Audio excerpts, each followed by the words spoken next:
be going live here. Let me make sure that we are live. I think we're live. How's everybody doing this Sunday?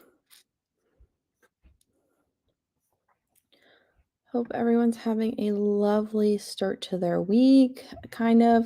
Sundays are like my start to the week because that's where I work on a bunch of stuff, but hopefully you guys are all having a good day. Anyways, just going to hop on here and talk about some topics that I feel like a lot of us have been struggling with lately. So, one of the big things I want to make sure y'all are doing are taking your practice exams. As I said before, taking practice exams is going to be a huge indicator of if you're going to be successful on the exam or not. A lot of people think that they can just breeze through without taking practice exams. Big thing, guys. You're not going to run a marathon without doing your long runs. You need to make sure that you're taking practice exams so you understand how it feels to be in the thick of an exam for like hours. Make sure you guys are aware of that. So, big thing, if you're watching this and skipping out on the practice exam that you should be taking today, go take your practice exam. I'll be here later. You can always ask me questions later. So, don't skip out on your practice exam. So, we are approximately, how many weeks are we out from the exam? So, the exam's going to be October 8th and 9th, which means, okay, so 1, 2, 3, 4, 5. 6, 7, 8. Oh, we're about 8 weeks out. Alrighty, so if you haven't started your study plan yet, that's a spam email. If you haven't started your study plan yet, this is the last week to get that started. If you do not start your study plan this week, you are playing with fire. This is the last week that I will accept people into my exam prep courses.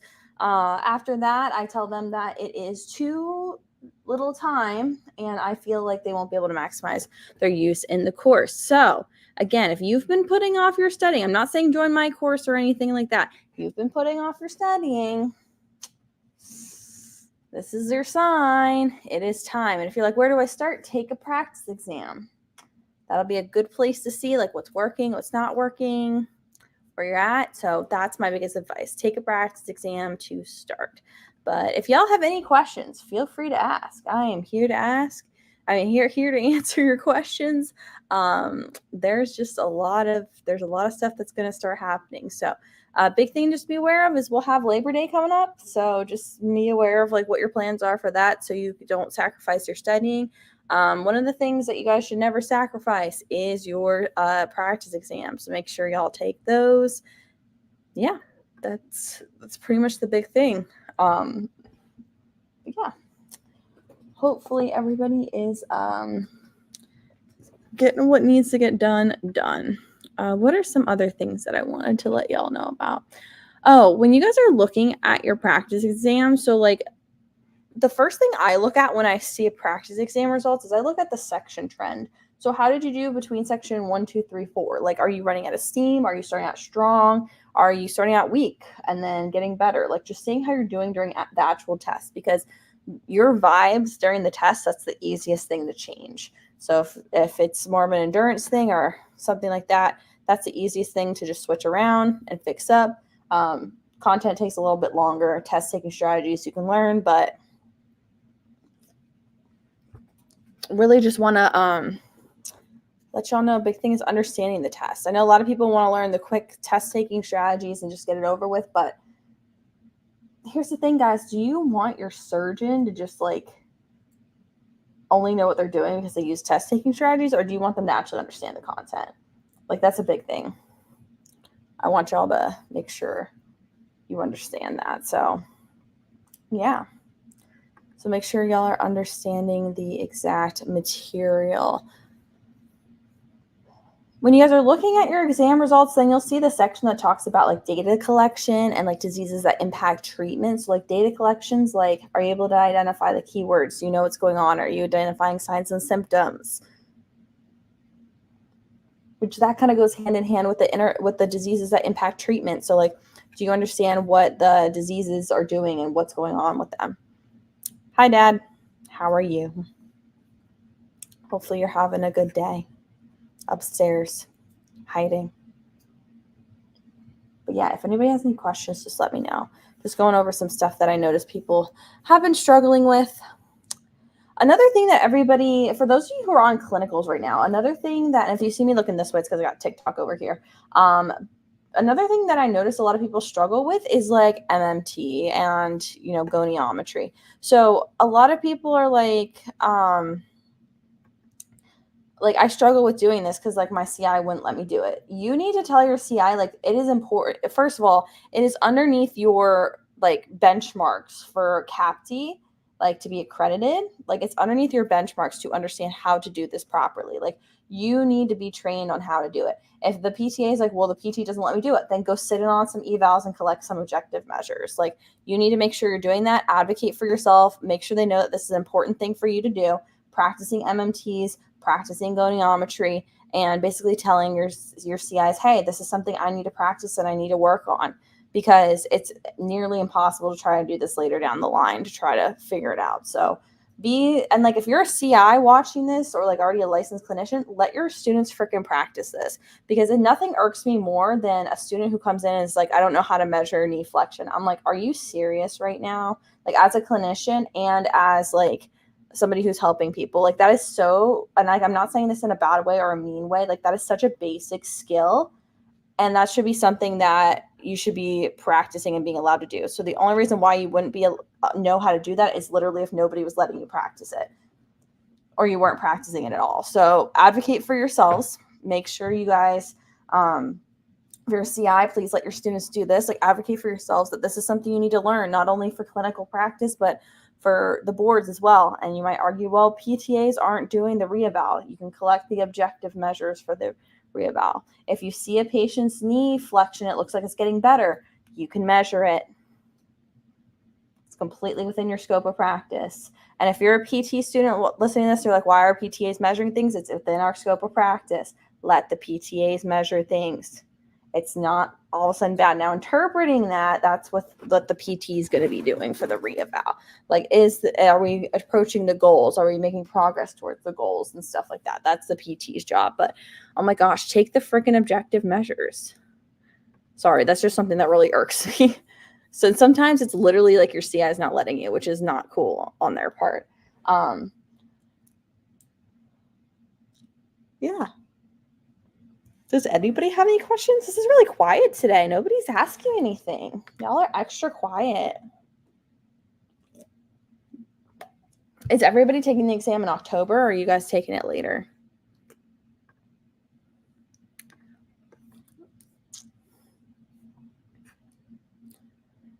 Ooh, another thing y'all need to make sure you're doing is taking care of yourselves. Make sure you guys are sleeping. Don't sacrifice sleep.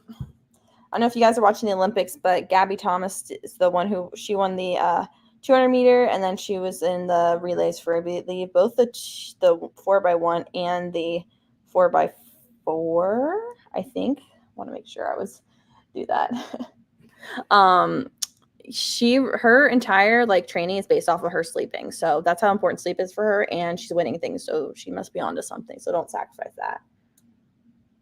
It's like, we know we should be taking a practice test. Yeah, but there's some people who still know that and don't do it.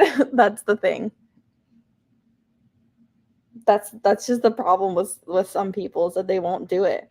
Or I have had people who say, like, I'm just not going to take a practice test. Like, I'm fine because I'm answering the PTA 365 questions right. But it's like, hey, you could answer that when it's just one question, but what about when that one question is like question like 140 something? Like, you might be so fatigued, and then that's why you get things wrong. So that's why some people think that they're like, I've literally had people come up to me and say, like, I'm above taking practice exams. And I'm like, no, you're not. Sorry. Those are the people I'm talking to. The ones who are just like, yeah, I should be taking a practice exam. That makes perfect sense. Like, duh. Like, that's not the people I'm talking to. Like, that's what I'm assuming yours is. Like, I know we should be taking practice exam. Exactly. It seems that obvious, but some people still try to justify not doing that. And then they come in for a real shock on exam day. Yeah, that's the big thing. So we don't want that. That's not the vibe. All right, we got some people taking in October. Excellent. October is like, I would say October is like the least annoying time to take the exam, minus the fact you're losing part of your summer. I personally think so. A lot of people think April's better, but I think the thing about April is that you run into either Easter problems or it's like, I don't know, seasonal depression and stuff like that. A good way for that I've been combating seasonal depression is I started skiing again, which that kind of gets you outside and feeling not as sad. So, but I hope, yeah. Grace, is it Grace L or Grace I? Or Gracel?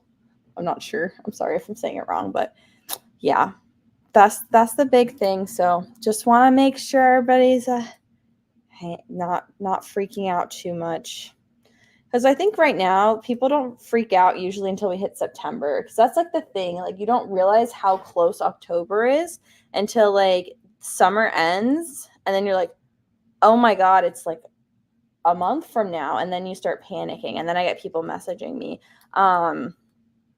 Honestly, as we approach closer to exam day, I might like not allow people to book calls with me. If you're just panicking because you're about to take the exam, at this point, it's like, hey man, you had your opportunity. Like you're okay. See, if you're freaking out though, Reese, it sounds like you care and that you've been studying. Like, have you been studying? Like you can low-key freak out. Like a low-key level of freaking out constantly is okay, because that shows that you care about the test. As long as you're backing it up with I'm low-key freaking out and I'm gonna go study. Like as long as like that's what's backing up with it, because like I have to take the exam. In case you guys didn't know, I went back to PT school, so I'll be taking the exam in January 2025. And like I'm not gonna lie, guys, I was like sitting here today, like I was just like chilling. I was just like, man, I'm really going to be scared when I am waiting for these results. Like this is like, it still freaks me out. Like I'm doing well on my practice exams and everything. And really what it comes down to with myself, like, even though I'm nervous, what I've like fallen back on is like, I can take it one question at a time, because if you take it one question at a time, it's a lot easier than if you look at how far you have to go on the test. Just being like, okay, let me answer this question. Let me see what's in front of me. Awesome. Great. I answered it. I move on to the next thing. I think when people get overwhelmed is when they realize how many test questions they have left. And it's truly like climbing a mountain. Like you can climb a mountain. Like the journey of climbing a mountain is just taking it one step at a time. That's really what it comes down to. It's easier said than done, but as long as you're doing well on your practice exams and understanding the material, you can fall back on the fact that you know you've done the reps. You know you've done the work, you've put in the energy, and you've done the reps. And you just got to trust yourself. I think a big thing about the boards really is truly trusting yourself. A lot of people don't trust themselves. And that trust comes from showing up for yourself every day. So I'm just dreading because I scheduled my practice exam today. Yeah. When are you taking your practice exam today? I know for some of you guys, you're on the West Coast, so you guys are taking it at a different time. I always take my practice test. Like I get up, I eat breakfast, and then I go take my practice exam, because like I'm afraid if I let it sit too long throughout the day that I like freak out. Some people wait to take it at the time that they scheduled it. So like if you were able to schedule your exam and everything like that, and then you got your attestation letter and like registered for prometric, sometimes they allow that, like you'll figure out what time your exam's at. So some people practice their practice exams at their exam time. So like maybe your exam time's like 8 in the morning, or it's 9, or it's like 12. Oh, excuse me, I'm sorry. Mine was like 12:30, 1 o'clock, something like that when I took it for PTA. I'm more of a morning person. I feel like my brain like peaks around, I don't know, like 10 a.m. is when my brain peaks for the most part. Like I'm most sharp between like 10 and 2, but like that's not an exam schedule time. So, oh well, I really try not. I really don't want to do the afternoon one, but there's a part of me that's like, well, I took the PTA one in the afternoon, so maybe I'll just take the PT one in the afternoon, and then like that's like going to feel similar. I don't know. The brain does weird things. You'll also notice your brain starts like thinking weird things as you get closer and closer to the exam day of like thoughts you could do.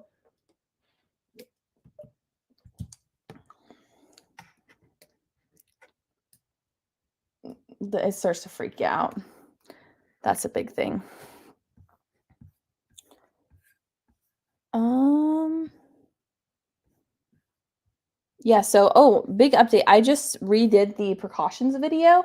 If you had already watched the precautions video or listened to the precautions podcast, basically what it was saying, the big difference now with the exam is they have officially put COVID-19 under airborne precautions. Beforehand, it was kind of like a hybrid mix of airborne versus droplet precautions. Now they're pretty seriously officially putting it under airborne precautions. As the NPTE and the CDC and everything got more specific in what they wanted to classify it as. So if you're thinking airborne precautions, negative pressure rooms, you got to wear an N95 mask when you're with the patient. The door stays closed. You're not taking anything in and out of there. Patient stays in the room as much as they can. Those are the big things with airborne precautions. So precautions are an easy thing to like I guarantee, because of the safety section, like usually like there's one question on precautions and like what you should be wearing or how you should approach this patient. So that's a really easy one to just make sure that you understand and you knock out. Plus, it's a pretty relevant one if you work in a hospital. That's not for me. I'm not a hospital gal. Where do y'all want to work? Like, what setting do you guys want to work in? Because I'm an outpatient girly. Definitely outpatient ortho. Actually, outpatient mixed populations. I love a different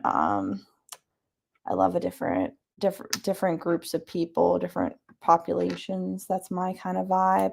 But wondering about you guys, because there's some people who are just like, the hospital is my jam. All right, PG is an outpatient girly too. We love that. We love that. Like, we need people everywhere. I have friends who like love home health though. Like, that's their jam.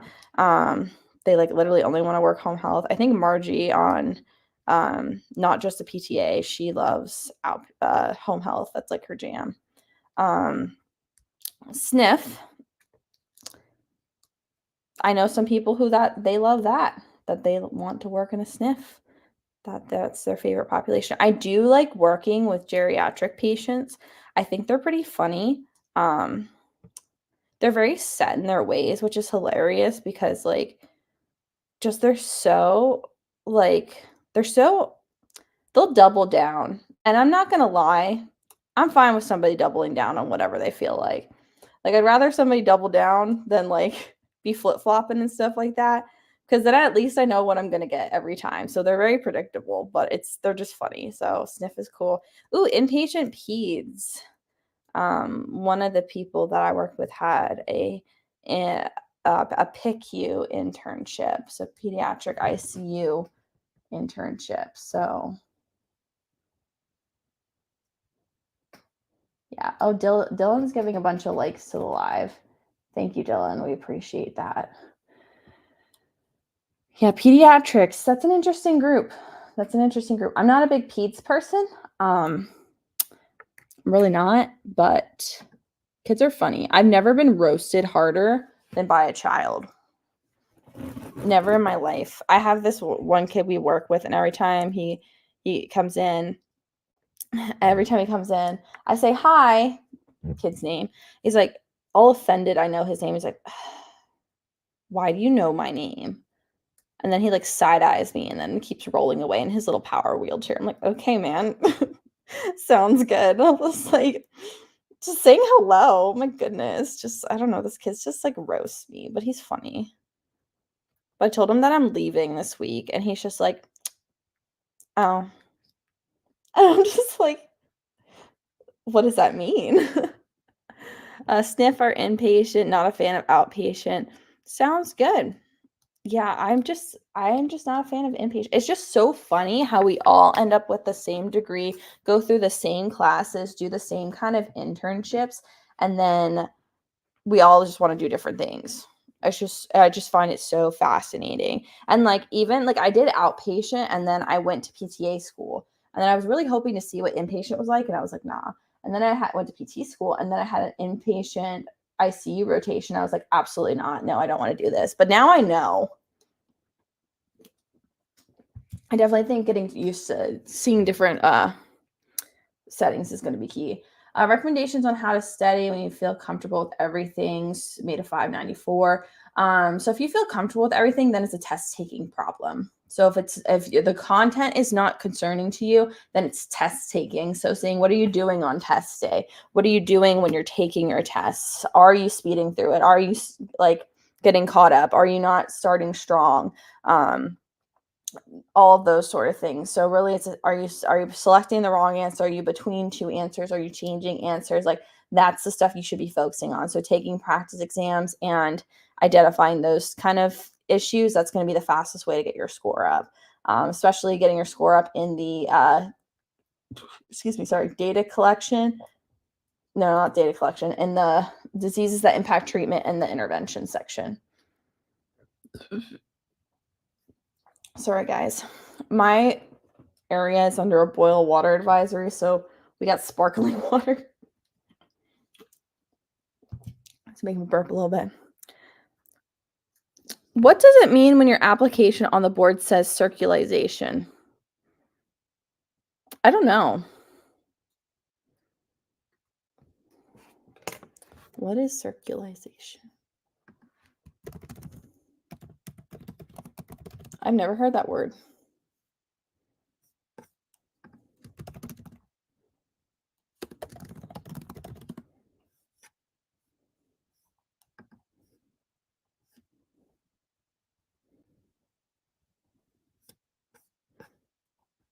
Is it circulation?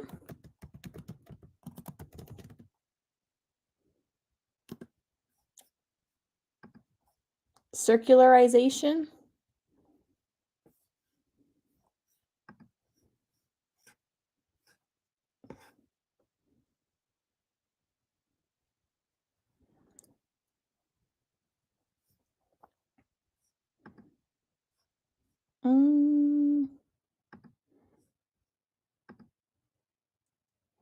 You might have to be quiet. It looks like it's like under investigation. Something like that. Unsure. Don't know what that means. I've never heard of that before. Like this is the first I'm hearing of that word. So I'm sorry I can't give you a better answer, but hopefully it gets figured out. Yeah, if you haven't applied for licensure yet in your state, definitely make sure you're doing that. Oh, we got some YouTube people questions. Sorry, guys. Do you think the pay rates are low right now for PTA and PT? That is a whole other can of worms of questions on what of like different things. So, are they low? It depends. How much of a service are you offering somebody? How big of a problem are you solving? How much are you willing to only be comfortable working with insurance companies? Are you able to go off and do your own business and get paid? So like the pay rates, I think for all of healthcare and everything, I mean inflation's happening. So this is a whole sort of word of questions. Do I feel like I'm fairly compensated for myself?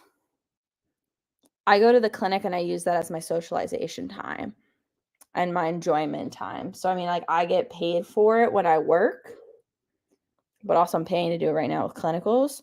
I feel like I'm fine, but do I want to do that all the time? No. My main source of income is PTA elevation. Do I feel like I'm fairly compensated for it? Yes, because I've started my own business, assume the risk, and I set the rates for everything. That's kind of how it is. So, do you think that you're fairly compensated? That's a question to ask. So that's a whole can of worms to ask about. But we stick to board related stuff here. We stick to board related stuff. I just help you get to the next step so you can do whatever you want later. As a PTA, you can open your own clinic. You just have to hire a PT to be able to do the evaluation. That's it. But you can own your own clinic and you can be in charge if you really want to. Love the sign back. Yes, my Taylor Swift sign. As it gets closer to political season, I'm just going to slap this on to everything. So I'm just like, I don't want to talk politics. We got Swift. That's all. Not saying she should run for president, though. She should keep making music. But yes, love the sign. My boyfriend got me that for my birthday. And then he made me a friendship bracelet, too. I thought that was cute. All right, let's make sure we didn't miss anything. Oh, hi, Nicole. Is Nicole on here still? She is. Hi, Nicole. How are you doing? I hope you're having a lovely day. Who all is on here right now? I think I could see. I'm not too sure. But anyways, probably going to wrap it up here in the next like 5 minutes. So if anybody has any last minute questions, just let me know. But yeah, I'm like playing with my hair. Sorry. Yeah, patients love talking politics. I try to steer them away. Okay, yeah. So if you're entering the clinic right now, this is my best thing to talk about with politics when it comes to patients who start bringing it up and everything. So when Kamala came into the race, when it was just Joe and Trump, I was just like, I'm just really surprised they're not like just wanting to retire and like chill out, because they both seem kind of stressed. Like I feel like it's just be better for them to just chill out. Like that was my response. So then like everyone, like nobody could like disagree with that, because like half the patients who were bringing it up were like their age. Like I'm like, do you want to be running a country right now? And they're like, nah. And so that was it. But now that Kamala's in the race, my go-to now has been just like, oh man, the memes have just been great lately. Like I'm just in it for the laughs and the giggles and everything like that. Have you seen some of these? Like they're so funny. And then I'll bring up a meme of either of both of the candidates, and then so it seems pretty even. And then we just kind of talk about funny stuff to keep it lighthearted, so they don't start like coming at me about stuff. Because I had a patient who's just like, oh my gosh, the Olympics is all demonic and stuff like that, blah, blah, blah. I'm like, oh my gosh, stop. Like some people just kind of go off the deep end. I'm like, guys, can we keep it lighthearted? Like that's kind of what I do. Just kind of keep it lighthearted. That's my go-to for when patients talk politics, or I just say like, I can't really say anything. Even if I agree with what they say, I'm just like, I don't really want to talk about it. It's just better to not. Just keep it light. Like we're at PT, we're just vibing. Like that's just the better way to do it. And especially on here, because like I've had people like send me messages demanding that I comment on like political things that have been happening.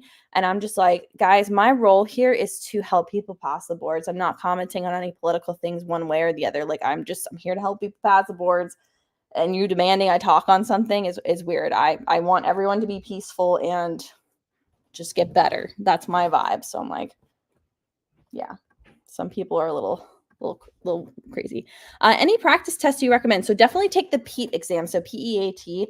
So you said other than the PEAT. Yeah. So that's the number one. Other than that, you can take any other practice exam out there as long as you make sure to take the PEAT exam. So, I mean, I have a practice exam. There's practice exams for score builders, therapy ed, final frontier, PT final exam. They all have different practice exams as well. Trying to think of other practice exams that are out there at the moment. I'm blanking, but there's lots of them out there. Any third-party practice exam, just know that it's not written by the people who write the boards, including my own.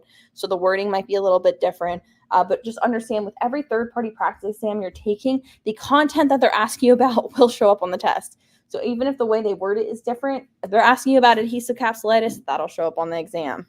So that's the big thing. All right. Should you apply for licensure before taking the board exam or after to speed up the process? I always recommend applying for the board for licensure before the exam. Some states you absolutely have to apply for licensure beforehand and take the jurisprudence exam. Like in Pennsylvania, if you don't apply for licensure, you can't take the test. So like I might like eat a snack and then start my application for licensure for PT, since I'll be taking the PT exam in January. I recommend don't start your licensure process more than 6 months out from when you're planning on taking the boards, because there's certain things that, I mean, you can start the paperwork like if you really want to, but most of the systems are like, hey, if you start this more than 6 months out, you might have to restart an application. So, I mean, I'll be taking the exam in January, so that's about 5 months. So I feel better about that. Plus, like one of the things I have to take is a child abuse class. And so I have to take that for not only my PT licensure that I'm applying to, but I have to renew my PTA license for a month. Yay. So, yeah, fun times. But that's something that like can only be done within 6 months of registering. But to answer your question, I think it's just better to do it before because it'll speed up the process afterwards because the state board is slow. Slow. So, yeah, very slow. So I say start it early, and then some states you have to actually apply before. Do you recommend taking more than one PEAT after taking the NPTE for the second time? Have you taken all the PEAT exams? Because like when you buy the PEATs, it automatically comes with 2, so I recommend taking both of them. But that's the only thing that I would wonder about. Oh yeah, and you're welcome, Rochelle. So I just need your answer on that, Dylan. Dylan, were you on both TikTok and YouTube? I like the PTA 365 app and the question of the day. Yeah, that's a good app to use. There's a PT version as well if you're a PT student who's taking this. Yeah, that's definitely a really good app to use. That's through Score Builders. So Score Builders has that. They also have PTA Content Master. That's really good. I would say like the only thing that I don't like about Score Builders is Basecamp. I think they really dropped the ball on Basecamp. But that's just me personally. Oh, I had a question. Someone wrote me a question on the live.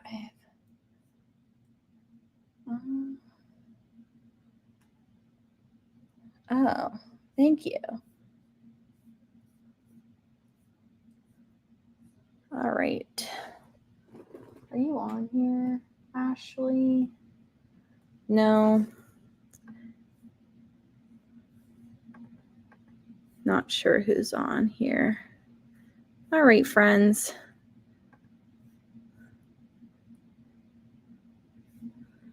Yeah, so if you took one retired P and practice, you can buy another set, and there should be another 2. Yeah. All right, guys. Okay. Oh, Extra Vibes. Hello. Did you pass your boards? This said my name extremely loudly. Hello. Hopefully you guys are having a good day. Hello, Steven. How are you? Hope you're enjoying that post-boards life. No problem. Everyone's capitalizing my name. Hello. So thanks, Bree. Sorry, I just thought that was funny. All right, friends. I'm going to wrap up this live unless I have any other questions that are popping up. But all right, friends. I will see y'all later. Take care and have a great rest of your day. Bye, friends.